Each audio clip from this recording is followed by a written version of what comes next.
घेतले सरकार पूर्ण करेल असं वाटतं का? कारण आम्हाला देखील वारंवार अशा पद्धतीनं आंदोलन मागे घेताना आश्वासनं दिली गेली आहेत सरकार. हा, इथून पाठीमागे आम्हालाही सरकार नक्की फसवत गेलं, ते मात्र अंतिम सत्तेचे.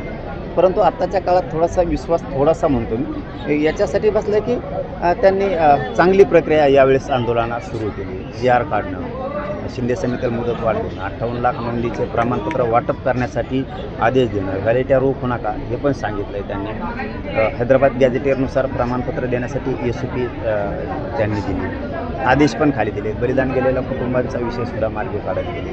गुन्ह्याच्या संदर्भातली सगळी माहिती त्यांनी आता सरकारनं गृह मंत्रालयाकडून घेणं सुरुवात आहे, तेही मागे घेतो. म्हणून थोडासा विश्वास बसला. मला वाटतं कायम विश्वास हे जिंकणं सरकारचं काम आहे आणि ते त्यांनी केलं पाहिजे. आम्ही आता विश्वास ठेवणं आमची जबाबदारी असते आंदोलक म्हणून. आता आम्ही ठेवला.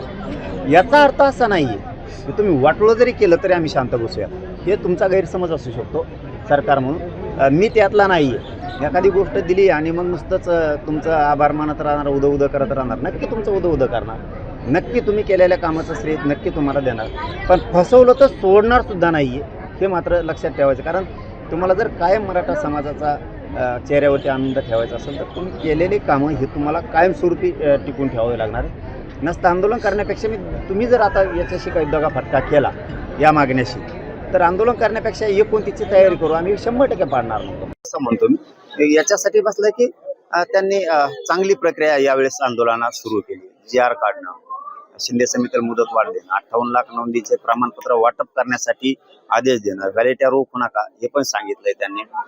हैदराबाद गॅझेटियरनुसार प्रमाणपत्र देण्यासाठी SOP त्यांनी दिली, आदेश पण खाली दिले. बलिदान गेलेल्या कुटुंबांचा विषयसुद्धा मार्गी काढत गेले. गुन्ह्याच्या संदर्भातली सगळी माहिती त्यांनी आता सरकारनं गृह मंत्रालयाकडून घेणं सुरुवात आहे, तेही मागे घेतो.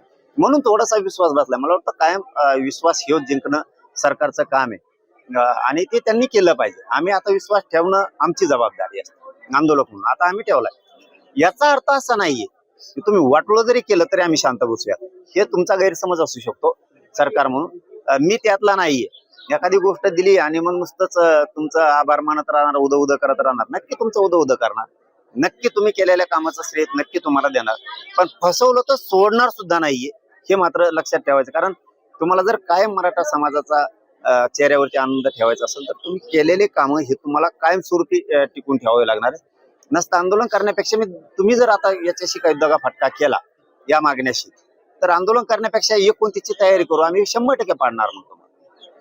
दादा, ज्यावेळेस तुम्ही आज अंबाबाई मंदिरात जात होता त्यावेळेस कोल्हापूर गॅजेट लागू करा किंवा अशा पद्धतीची मागणी खरं कोल्हापूरकरांनी केल्याचं पाहायला मिळते. कसं पाहता या मागणी?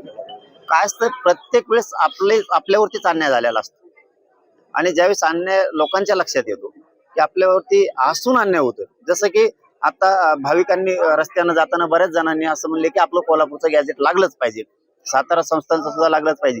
ही वेदना आहे आणि ही कधी लक्षात येते? ज्यावेळेस आपण ग्राउंडवरती लोकांशी चर्चा करायला जातो, ज्यावेळेस आपण लोकांशी संवाद साधतो, त्यावेळेस खऱ्या भावना कळतात. भाषणातल्या भावनाच असतील असं कशावर, पण ज्यावेळेस आपण ग्राउंडवरती जातो त्यावेळेस त्याच्या लक्षात येतं की पश्चिम महाराष्ट्र असो, मराठवाडा असो, नाही विदर्भ असो, लेकरांचं वाटोळं आरक्षणासाठी व्हायला लागलं. आणि आरक्षण असून आता या गॅझेटियर मध्ये इथल्या जनगणनेत खूप लाखात नोंदी आहेत, नोंदीच्या खूप लाखात.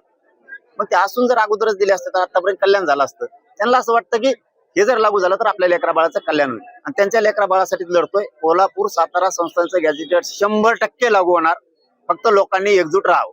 सरकारचा वेळ कडूपणा यामध्ये साधारण दिसतोय. तत्कालीन मुख्यमंत्री शिंदेसोबत तुमचं बोलणं झालं, त्यांच्या शब्दावर तुम्ही बोलतो मागे आला होता, समाजासाठी सरकारवर विश्वास ठेवला होता. आताचे मुख्यमंत्री मात्र लक्ष देत नाही आहेत, वेगवेगळ्या मार्गाने तुमचे विरोधक समोर आणताय. कसं बघता सरकारच्या या भूमिका? नाही, आता मुख्यमंत्री माझे वेगवेगळे विरोधक पुढे आणून काय करणार आहेत? माझं काय करणार काय ते माझं? कारण आता एकतर कोण ते पुढे घालतेत, त्याला काम नाहीये, त्या विरोधकाला काहीतरी टीका करायची म्हणून करायची. तुमच्या आयुष्यात तुम्ही लोकांना काय दिलं? माझ्या गोरगरीब समाजाला तुमच्या आयुष्यात तुम्ही जर माझ्यावरती टीका करताय, खोटे आरोप करताय, तुम्ही तुमच्या आयुष्यात तुम्ही ज्यावेळेस लढत होता त्यावेळेस तुम्ही काय दिलं? मी तरी काही ना काहीतरी दिलंय. माझ्या समाजाच्या लेकराला सुखाचा घास घालण्याचं तर किमान मी एक होणं घास भरवण्याचं काम करतो. नाही माझ्याची त्या लेकराला माझ्या समाजाच्या पोटभर देणं झालं, किमान एक घास तरी त्याच्या भरवण्याचं कार्य मी करतोय. मी पुण्याचं काम ते करतोय.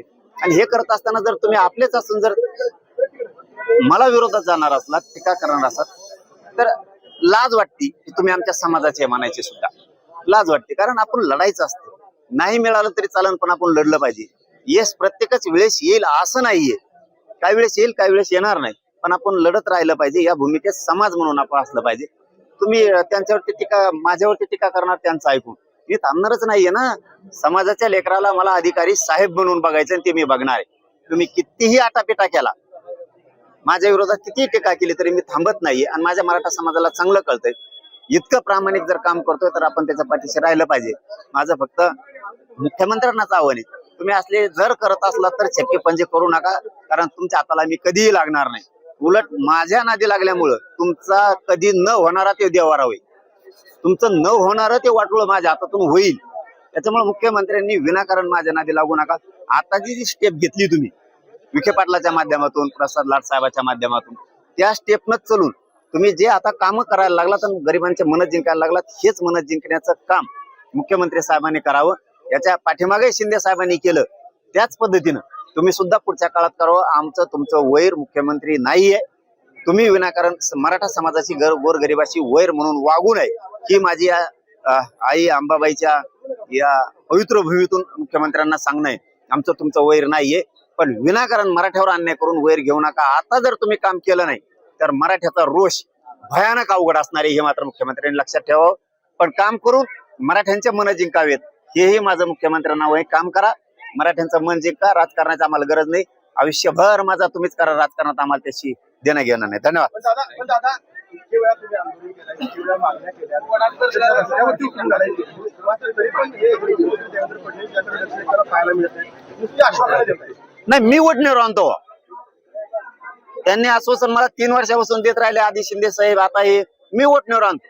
बघा ना, बारीक विचार करून बघा, एकही नोंद नव्हती. किमान 58 लाख का होईना नोंदी निघाल्यात.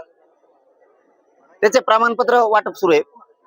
हैदराबाद गॅझेटियर घेतलं, आता 17 संस्थांचं कोल्हापूरचं सुद्धा घेतोय. म्हणजे मी फक्त एवढंच आहे की पूर्ण आपल्याला देत नाहीये. आपण टप्प्याटप्प्याने पूर्णाकडे जाऊ. जी अपूर्ण गोष्ट आहे ती पूर्ण करायची असली तर आपल्या दमाने जाऊयात. एकदाच आपण धावत जाण्यापेक्षा, दमण्यापेक्षा जरा टप्प्याटप्प्याने गेलो तर त्या समाजाला पण घेता येईल आणि ते टिकल सुद्धा, ते पिढ्यांना पार राहील सुद्धा. म्हणून त्यांनी कितीही वळवळ केली, मी मुख्यमंत्र्याची चलून देत नाही, दोन्ही उपमुख्यमंत्री चलून देणार नाही. मराठ्या पुढं सरकारचं शानपण चलत नाही. चलो, धन्यवाद. महाराष्ट्रातील ताज्या बातम्यांसाठी बघत रहा टाइम्स टुडे टीव्ही. सोबतच शेअर करा, सबस्क्राईब करा आणि बेल आयकॉन प्रेस करा.